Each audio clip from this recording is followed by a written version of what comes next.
أعوذ بالله من الشيطان الرجيم. بسم الله الرحمن الرحيم. إن الذين يكفرون بآيات الله ويقتلون النبيين بغير حق ويقتلون الذين يأمرون بالقسط من الناس فبشرهم بعذاب أليم. أولئك الذين حبطت أعمالهم في الدنيا والآخرة وما لهم من ناصرين. اہل کتاب کا تذکرہ چل رہا تھا کہ ان کے پاس جب اللہ کے رسول اللہ کی نشانیاں لے کر آئیں تو اس کے بعد انہوں نے اختلاف کرنا شروع کر دیا اور اللہ کے نبی صلی اللہ علیہ وسلم کی دعوت کو جھٹلایا. تو اسی سے اس کے بعد آگے اللہ تعالیٰ فرماتے ہیں انہی کے تذکرے میں کہ بے شک وہ لوگ جنہوں نے اللہ کی نشانیوں کو جھٹلایا، اللہ کی نشانیوں کا انکار کیا، جو انکار کرتے ہیں اور نبیوں کا جو ہے ناحق قتل کرتے ہیں، اور اسی طرح سے ان لوگوں کا قتل کرتے ہیں جو لوگ عدل و انصاف کا حکم دیتے ہیں، تو ایسے لوگوں کو ایسے عذاب کی خوشخبری سنا دو تو بڑا دردناک ہوگا. یہی وہ لوگ ہیں جن کے اعمال دنیا میں بھی اور آخرت میں بھی ضائع ہو جائیں گے، حقارت ہو جائیں گے اور ان کا کوئی مددگار نہیں ہوگا. یہودیوں کی بدعمالیوں کا قرآن مجید میں بہت ساری جگہوں پر تذکرہ ہے. اہل کتاب ان کو کہا جاتا ہے، اللہ کی طرف سے ان کو آسمانی کتاب دی گئی، نبیوں کی تعلیمات ان کے پاس موجود تھی، لیکن اس کے باوجود انہوں نے اس کی ناقدری کی تو پھر اللہ کے غضب کا شکار ہو گئے، یعنی اللہ کا غصہ ان پر اترا. تو اس کی بہت ساری وجوہات ہیں جس کو اللہ تعالیٰ نے یہاں پر بیان کیے ہیں. ایک تو ان کو غصہ اس بات پر تھا کہ ہم لوگ جو ہیں نبیوں کے اولاد ہیں اور آخری نبی بھی ان کے زعم کے مطابق، ان کے خیال کے مطابق جو ہے وہ انہی میں آنا تھا، تو اللہ نے ان کو محروم کر دیا. تو یہ نبی جو ہے ہمارے بنی اسحاق میں کیوں نہیں آیا؟ اس وجہ سے ان کو حسد تھا.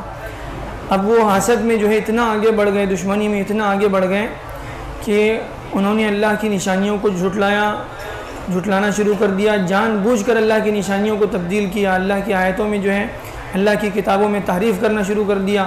اور پھر اس کے یعنی اتنا آگے بڑھ گئے کہ انہوں نے نبیوں کے قتل تک کو بھی جو ہے یعنی اس سے بھی پیچھے نہ رہے، انبیاء کا انہوں نے قتل کیا. عام انسان کا اللہ تعالیٰ فرماتے ہیں عام انسان کا قتل اتنا بڑا گناہ ہے کہ ایک آدمی جو ہے کسی آدمی کا ناحق قتل کرتا ہے، من قتل نفسا بغیر نفس او فساد فی الارض فکأنما قتل الناس جميعا، کہ اگر ایک آدمی بھی کسی ایک آدمی کا ناحق قتل کرتا ہے تو اس نے گویا پوری انسانیت کو ختم کر دیا. اللہ کو اتنا بڑا غصہ آتا ہے. اور پھر کوئی ایک عام انسان کا یہ اتنا بڑا مسئلہ، اگر کوئی کسی مومن کو قتل کر دے، کسی ایمان والے کو ناحق قتل کر دے تو اس کا جرم اتنا بڑا ہے اللہ کے ہاں کہ اس کو دیت دینی پڑتی ہے شریعت میں. من قتل مؤمنا، اس کو جو ہے اس کے لیے دیت ہے. کیا دیت ہے؟ کہ اس کو 100 اونٹ دینے پڑتے ہیں. غلطی سے، اگر جان بوجھ کر نہیں، غلطی سے اگر کسی مسلمان کا کسی کے ہاتھ سے قتل ہو گیا، اب وہ غلطی سے اگر قتل ہوا ہے تو اس کو دیت دینی پڑتی ہے، اور وہ دیت ہے 100 اونٹ. 100 اونٹ ایک آدمی کو دینے پڑیں گے. ایک آدمی مطلب اس کے پورے خاندان کے لوگ، سب لوگ مل کر کے اس کی دیت ادا کریں گے. اتنا بڑا جرم ہے.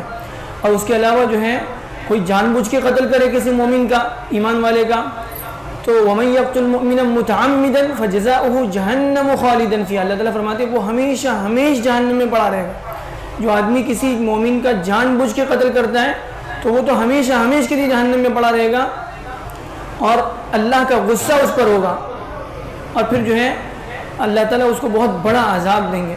تو یہ اللہ کو جو ہے بہت بڑا گھناؤنا عمل، یعنی آخری درجے کا جو اللہ کو ناراض کرنے والا عمل ہو سکتا ہے، وہ کسی جو ہے ناحق کا قتل کرنا، پھر اس سے بڑھ کر کسی مومن کا قتل کرنا، اور اس سے بھی آگے بڑھ کر انبیاء کا قتل کرنا، اور یہ ایک دو نہیں کئی انبیاء کو انہوں نے قتل کیا ہے۔